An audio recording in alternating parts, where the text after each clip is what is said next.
अस्सलाम वालेकुम।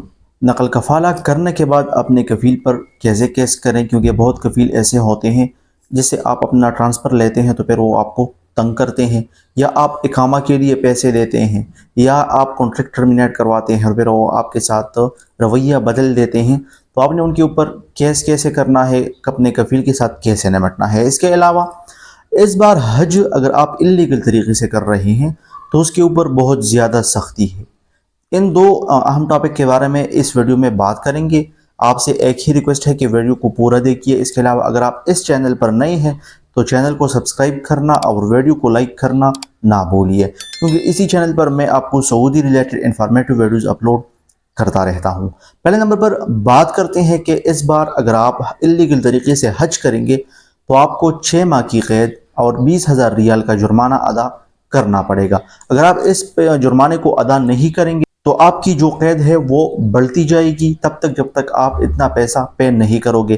पहले इस तरह होता था कि जब आप इल्लीगल तरीके से हज करने जाते थे तो आपसे हज फिंगर्स लगा दिए जाते थे और आपको छोड़ दिया जाता था, लेकिन अब वो सिस्टम नहीं है, क्योंकि गवर्नमेंट इस बार बहुत ज़्यादा सख्तियाँ कर रही हैं। अगर आपको इल्लीगल तरीके से हज करते हुए पकड़ा गया तो उसी टाइम आपको गिरफ्तार भी किया जाएगा और आपके ऊपर जुर्माना फ़ाइन भी लगा दिया जाएगा, ना आपको डिपोर्ट किया जाएगा, क्योंकि जब तक आप फाइन को पे नहीं करोगे। इसके अलावा आपको लाइफ टाइम के लिए बैन भी किया जाएगा। पहले इस तरह होता था, अगर आपसे हज फिंगर्स लगा दिए जाते थे तो 10 साल बाद आप सऊदी अरब में एंट्री कर सकते थे, लेकिन अब वो वाला सिस्टम नहीं है। आपको जुर्माना और कैद दोनों अदा करना होगा। अब बात करते हैं कि बाज़ भाई ऐसे हों कि वो अपने कफ़ील को पैसा देते हैं इकामा रिन्यू करवाने के लिए, लेकिन वो इकामा रिन्यू नहीं करवाते हैं। तो फिर जब आप किसी दूसरी जगह पर ट्रांसफ़र कर लेते हैं तो वही कफ़ील आपके साथ फिर लड़ाई झगड़ा शुरू कर देता है, आपके साथ बहाने बनाता है। इसके अलावा या अगर आप कंपनी या कफ़ील से पूछे बगैर अपना ट्रांसफ़र कर लेते हैं, क्योंकि जब आपका इकामा एक्सपायर हो जाता है तो आप ट्रांसफ़र कर सकते हैं, तो फिर कफ़ील मुख्तलिफ बहाने बनाते हैं आपसे पैसा खाने के लिए।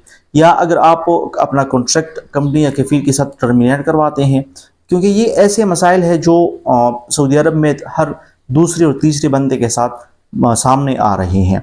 तो इसका हल ये है कि जब भी आप अपने कफ़ील को इकामा रिन्यू करने के लिए पैसा देते हैं तो काइंडली उसका सबूत आप अपने साथ रखा करें, क्योंकि रिसेंटली हमारे एक दोस्त के साथ ऐसा ही हुआ कि उसने अपने कफ़ील को इकामा रिन्यू करवाने के लिए पैसा दे दिया था, लेकिन उस कफ़ील ने उनका इकामा रिन्यू नहीं करवाया। बाद में उसका जब इकामा एक्सपायर हो गया तो उसने किसी दूसरी जगह पर ट्रांसफ़र कर लिया। तो फिर उसी कफ़ील ने उसको बताया कि आपने मेरे पूछे बगैर क्यों ट्रांसफ़र कर दिया। तो उस भाई ने उस कफ़ील के ऊपर केस कर दिया था कि इस कफ़ील ने मुझसे पैसा भी ले लिया, मेरा इकामा भी रिन्यू नहीं करवाया, मेरे पास ये सबूत मौजूद है। मकतबुल अमल जाकर उसने बताया, लेकिन वो कफ़ील नहीं मान रहा था। बाद में उसको मकतबुल अमल बुलाकर उससे वही पैसा ले लिया, क्योंकि सऊदी अरब में कानून है।